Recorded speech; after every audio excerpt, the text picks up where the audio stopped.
साथियों नमस्कार, मैं राजेश शर्मा और हम लोग अभी यहाँ किला परिषद के रोड है और जहाँ बसपा के सीनियर नेता दारा सिंह प्रजापति की कॉलोनी है। इस कॉलोनी में 3 दिन पहले मेड विकास प्राधिकरण ने बुलडोजर चलाया। यहाँ जो 4 आवंटियों के मकान बने हुए थे उससे ध्वस्त कर दिया। देखो सामने ये सब वो ध्वस्त वाले मकान है। ये तमाम वे लोग खड़े हुए हैं जिन्होंने अपने जीवन भर की कमाई दौलत इसमें लगाई है आसीना बनाने के लिए, और जेसीबी आती है मेड विकास प्राधिकरण की तोड़ देती है। तो हमारे बीच में दारा सिंह प्रजापति जी हैं। आप 2024 में मुजफ्फरनगर लोकसभा सीट से मेंबर ऑफ पार्लियामेंट का चुनाव लड़े।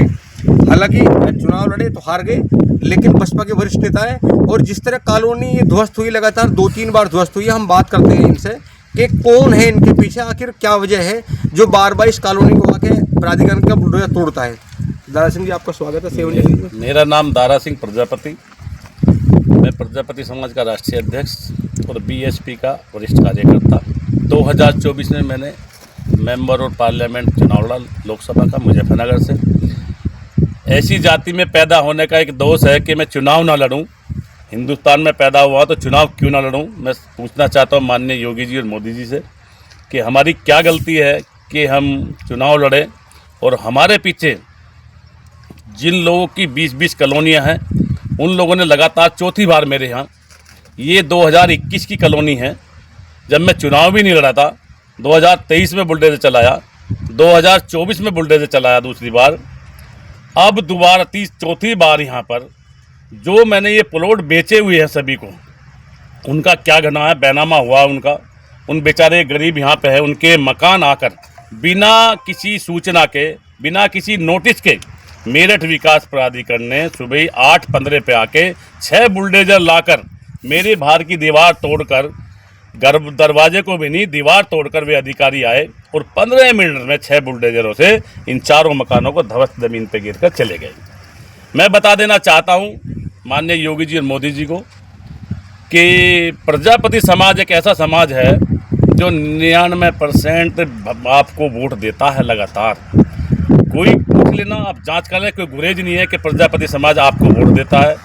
अकेला मैं चुनाव लड़ा, मेरे पीछे संजीव बालियान जो मुजफ्फरनगर से मेरे सामने था, चुनाव लड़ा, जो हारे हैं संजीव बालियान, वो लगातार चुनाव के बाद में मुझे चुनाव में भी धमकी दी। चुनाव की वोटिंग के टाइम पे मुझे कहा गया संजीव बालियान ने कि तेरी कॉलोनी हटवा दूंगा, तुझे बर्बाद कर दूंगा, मैं तुझे देख लेने का काम। मुझे उस चुनाव की वोटिंग के साथ साथ वो बोलते रहे, मुझसे बहुत लड़ने के लिए तैयार रहे।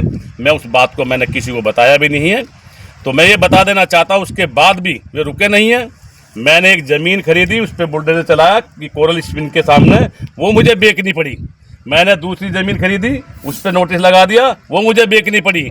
मेरी 4 साल से 5 साल से बनी 16 दुकानें गंगा सागर पे बनी हुई थी, मैंने से तोड़ने की पूरी तैयारी, फाइल तैयार कर ली, वो मुझे बेचनी पड़ी। ऐसा क्या गुनाह किया है? अब आकर मेरे यहाँ पे मकान बने हुए थे, अचानक आए बिना नोटिस के। ये रेजिडेंशियल जोन है, 143 है जिस ज़मीन पे से इन्होंने ढहाया। 4 साल पुरानी ज़मीन है, इससे पहले इसको ढहा के चले गए थे पूरी को। क्या मैंने गलती की? मैंने MDA में नक्शा जमा है इसका, मैंने चेक जमा कर रखा है कि मेरी कॉलोनी पास कर दे। जब ये R जोन में आती है तो इसको पास करना या मकानों के नक्शे पास करने का काम उनका है। मुझे 1 साल से लगातार MDA विभाग भगाता रहा और अब आके ये नौबत ही पूरे मेरठ में चल रही है। बताओ उन पर किसके बुलडोजर चला गया? नहीं तो इनकी शिकायत हुई क्या? कभी MD तक पहुंची शिकायत पहुंचती है, उनके अधिकारी भी बैठे हुए हैं। कौन करेगा शिकायत? हमारी नहीं सुनता कोई। जब मेरा नक्शा नहीं आता ऊपर के पाए 1 साल से। नहीं, आपकी कॉलोनी इलीगल है तो आपने ऐसा नक्शा क्यों नहीं पास कराया? नक्शा दाखिल हुआ है MDA में, चेक लगा हुआ है। करेंगी तो सरकार, मैं थोड़ी करूंगा। मैं जाता हूँ, कर देंगे तो करते नक्शा पास नहीं करें। नहीं कानून बता रहे इसमें पार्क लाओ। जब पता 4 साल पहले बिकी, पार्क कहाँ चलाऊंगा मैं? R जोन की जमीन है, इसे नक्शा पास करो, समन जो पैसे जमा करो, समन होता है उसे करो। इस बार हम 2024 के अगर लोकसभा चुनाव की बात करें तो आपको जनता ने, पहली बार आप चुनाव लड़े, बड़ा चुनाव मेंबर ऑफ पार्लियामेंट का, और आपको बड़ी संख्या में जनता ने वोट दिया। बहुत बड़ा वोट बैंक जो था वो आपको मिला। तो आपको लग रहा है कि भाई जो हारना अलग बात है, लेकिन जो जनता का समर्थन है, इतनी बड़ी संख्या में वोट मिली, उससे लग रहा है आपको कि दोबारा फिर वही चुनाव लड़ने की इच्छा है मुजफ्फरनगर लोकसभा सीट पे? अगर मुझे इसी तरह से जमाया गया तो मैं एक सीट से नहीं, मुजफ्फरनगर तो लड़ूंगा, मैं दूसरी सीट भी लड़ूंगा और मुजफ्फरनगर 100% लड़ूंगा, क्योंकि मेरे साथ 50 करोड़ का नुकसान मेरा किया। मेरी 4 कॉलोनी में बुलडोजर फिरवाया, वो संजीव बालियान ने फिराया, तो मैं उसका बदला 100% लूँगा और वहीं से लड़ूंगा। आपके जैसे उस समय 3 लोग मुख्यतः दावेदारी मतलब सामने थे, आप थे, पूर्व केंद्रीय मंत्री संजीव बालियान थे, वर्तमान सांसद हरिंदर मलिक थे। तो क्या हरिंदर मलिक के साथ भी ऐसे व्यवहार होता है? पूर्व मंत्री हरिंदर मलिक के साथ तो खाना खाया जाता है प्यार से, उसे पता है कि ये प्रजापति वो जाट है, पता कर देगा, करके दिखाओ। वो तो कहता है कि आओ मुझसे बोल के देखो, उसके तो रोटी साथ में खाई जाती है और मुझे धमकाया जाता है। ये है सत्ता का। तो क्या अब ऐसा होने लगा सरकार में कि कोई अगर कोई अति पिछड़े वर्ग से वो चुनाव लड़ेगा तो उसे इससे धमकाया जाएगा, उसके काम प्रभावित होंगे, इस तरह का काम भी चल रहा है कुछ? मेरे साथ तो बिल्कुल ऐसा ही हुआ। मुझे वोटिंग के टाइम में धमकाया गया और ये कहा गया, और आगे भी जहाँ मैंने काम की स्टार्ट की वहाँ पे बुलडोजर चला गया। मेरे साथ हुआ। मैं अति पिछड़ा हूँ, अति पिछड़े समाज से रहता हूँ और मैं चुनाव लड़ा हूँ, मेरे साथ हुआ है।